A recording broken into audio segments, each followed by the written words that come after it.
కూడా పెద్ద అయినా బిడ్డలు వాళ్ళ ప్రవృత్తి ఇప్పుడు ఉద్యోగరీత్యాల వాళ్ళు వృత్తిరీత్యా వాళ్ళు దూరం అయిపోయి వాళ్ళు చాలా కమ్యూనికేషన్ గ్యాప్ వచ్చినా సరే బిడ్డలు నాకు దూరం అయిపోయి పట్టించుకోవట్లేదు. ఇలాగే చూసావా వెళ్ళి మంచిగా ఒరే వాళ్ళు ఏమైపోయినా మనం కొంచెం బాధపడలేదు వాళ్ళకి అప్పుడు నేను చూసాడు ఆలోచించాడు అది మా అందరూ ఎంత కంఫర్టబుల్ అండి అంతే కదా.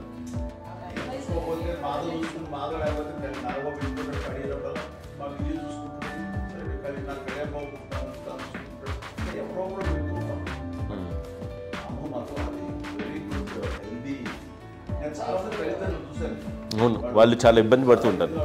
పట్టించుకోలేదు అర్థం చేసుకోవాలి కానీ వాళ్ళు వస్తే బాగుంటుంది కదా. ఫీల్ అవుతారు. అవును.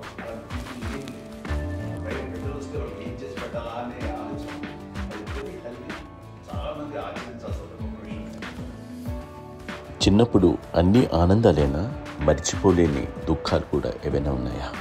అమ్మ చెప్పాలంటే ఓపికకి గృహిణిగా తన బాధ్యతలు నిర్వర్తించడానికి అండ్ అన్ని రకాలుగా టేకింగ్ కేర్. దీనికి ఒక మంచి ఉదాహరణ నేను చెప్పగలను. అది తలుచుకోవడం నాకు చాలా నిజంగా ఉంటుంది, నాకు చాలా గట్టితనం వచ్చేస్తుంది. అమ్మకి మేము 5 బిడ్డలు అండ్ కొన్నిట్లోనూ 1 year పెరుగో 2.5 years పెరుగో 3 బిడ్డలు చనిపోయారు. నాకు గుర్తెరిగి కొన్నూరులో నేను 6th class అవుతున్నాను. అప్పుడు రమణ అనే ఒక అమ్మాయికి 3 years. రమణ అంటే మా ముగ్గురికి మాకంటే పెద్దది, కళ్యాణ్ బాబు పెద్దది, మాకంటే మంచిది. కానీ అప్పట్లో మా నాన్నగారు ఉద్యోగరీత్యా క్యాంప్కి వెళ్ళిపోతుంటారు. ఏమి ఉంది నాన్న చెప్పాలంటే ఫుడ్లో కష్టపడేవారు కదా నాన్న చెప్పినట్టు. కానీ ఇంటి బాధ్యత, ఇంటి పనులు, రోగాలు వచ్చిన రుచులు వచ్చిన హాస్పిటల్ తీసుకెళ్ళాలట ఏదైనా సరే అమ్మే పడేది. ఆ శ్రమ తీసుకున్న టైంలో అమ్మకి అసిస్టెంట్ సహాయపడుతుంది. నాకు ఫ్రెండ్స్ వాళ్ళు నిజంగా ఎప్పుడు నాకు గుర్తేది నాకు తెలియదు. ఫ్రెండ్స్తో తిరగడానికి ఫుల్గా అమ్మపడుతూ ఉండేవాడు. అలాంటి నేను ఆ పిల్లకి బ్రెయిన్ ఫ్యూర్ వచ్చింది. ప్రభుత్వ ఆసుపత్రి కొన్నూరులో ఆ పిల్లని చేర్పించినప్పుడు 2-3 days అయిన తర్వాత ఒక బ్యాడ్ న్యూస్ మాస్ వచ్చింది. తెల్లారికి కాన్షియస్ పోయింది. ఏం చేయాలో తెలియదు. అమ్మ వయసు చిన్నది. ఇద్దరు తీసుకుని ఆ బిడ్డని ముందు పెట్టుకుని శవాన్ని పెట్టుకోవాలి. రిక్షాలో ఇంటికి ఇప్పటికీ నాకు విషన్స్ అని నాన్నకి తెలియదు. ఏ విషయం నాన్న ఎప్పుడు వస్తారో తెలియదు, ఎలా కమ్యూనికేట్ చేయాలో తెలియదు. అది తీసుకుని వెళ్ళిన తర్వాత ఇంట్లో పడుకోబెడుతుంది. ఏం చేయలేదు. ఒక ముస్లిం సోదరులు ఉండేవారు ఫ్యామిలీస్. అక్కడ మసీదు కొన్నూరు మసీదు పక్కన ఇల్లు ఆ ఇంట్లో అందరూ చూసేవాళ్ళు. వాళ్ళే హెల్ప్ చేసేవాళ్ళు. ఏం చేయాలో తెలియదు. నెక్స్ట్ రిచువల్స్ ఎలా చేయాలో, తప్పకుండా ఎలా చేయాలో తెలియదు. తను వచ్చినది మిగతా బస్సులే. సో అలాంటి పరిస్థితుల్లో చుట్టుపక్కల వాళ్ళు వచ్చి చేయాల్సిన కార్యక్రమాలు చేస్తారు.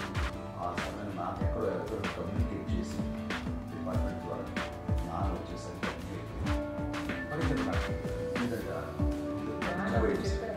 మేము ఇలా ఎన్ని పూర్తిలో ఎన్నుకుంటున్నామంటే ఎలాంటి జాగ్రత్త అది ఒక హెచ్చరికలాగా చేస్తూ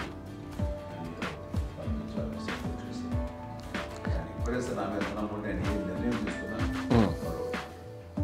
అంటే హాస్పిటల్ పెద్ద ఫోటో నేను ఎక్కడికే వస్తాను హాస్పిటల్. ఈ మధ్యకాలంలో సరే అమ్మకు మోకాల ఆపరేషన్ జరిగింది. అమ్మకు ఎంతో బాధపడుతున్నావు. ఈ రోజున వచ్చిన మెడికల్ అడ్వాన్స్మెంట్ నీకు అసలు ఏ బాధ తెలియకుండా మోకాల వీళ్ళందరూ చెప్పాలి భయపడతారు. ఎందుకంటే ఫస్ట్ ఎలా ఎలా చెప్పాలి ఒక్క వీళ్ళంతా కలిపి ఈ మాటలు మాటలు నువ్వు చెప్తే చెప్పాడు అంతే. ఏదో నాకు బాగుంటుంది ఎలా ఉన్నారు సరే ఇష్టం వేర్లే మా ఊరికి పర్లేదు. మళ్ళీ ఇంటికి వచ్చాక మళ్ళీ ఒక తెప్పించి ఒక మిషన్ తెప్పించి మళ్ళీ టెస్ట్ చేయించి అందరూ బాగుంది ఏమీ లేదు అన్న తర్వాత అప్పుడు ప్రతితో పట్టడం ఏదో ఉంది మమ్మల్ని టెస్ట్ చేయించాలని చెప్పి శ్రద్ధ ఎక్కువ. మీ పిల్లలకి సంగీతం డాన్స్ నేర్పించారని విన్నాను, అది నిజమేనా? నాకేమో డాన్స్ అది నేర్చుకోలేదు. నాకు వచ్చేసి ఇప్పుడు డాన్స్ ఇస్తారు ఎదిగారంటే మా పెద్ద చెల్లి విజయ కారణం. అప్పుడు తనకి 5 ఏళ్ళు, నాకు 9 ఏళ్ళు ఉంటాయి, 10-11 ఏళ్ళు ఉంటాయి నాకు. బాపట్ల. సో బాపట్ల చాలా చిన్నది, 5 ఏళ్ళు. నాకు ఒక 11-12 ఏళ్ళు. తను తీసుకుని గోడ మీద పెట్టుకొని అలా కూర్చొని చూస్తుండేవాడు. కూర్చుంటే అది నేర్చుకుంటుంది. నేను మానసికంగా నేర్చేస్తున్నాను. ఇప్పటికీ ఆ స్టెప్స్ ఏమి చేస్తాడు అంతే. ఇప్పుడు దాన్ని తరబడతాయి. ఇంకోటి ఏంటమ్మా, నమ్మో ఎన్ని ఉన్నాయో సాంగ్స్ నేను నేర్చేస్తాను అన్నమాట.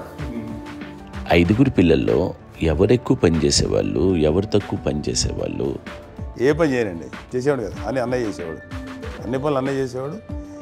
ఇక మా చిన్న చెల్లి పెద్ద చెల్లి ఎక్కువ చేసేది.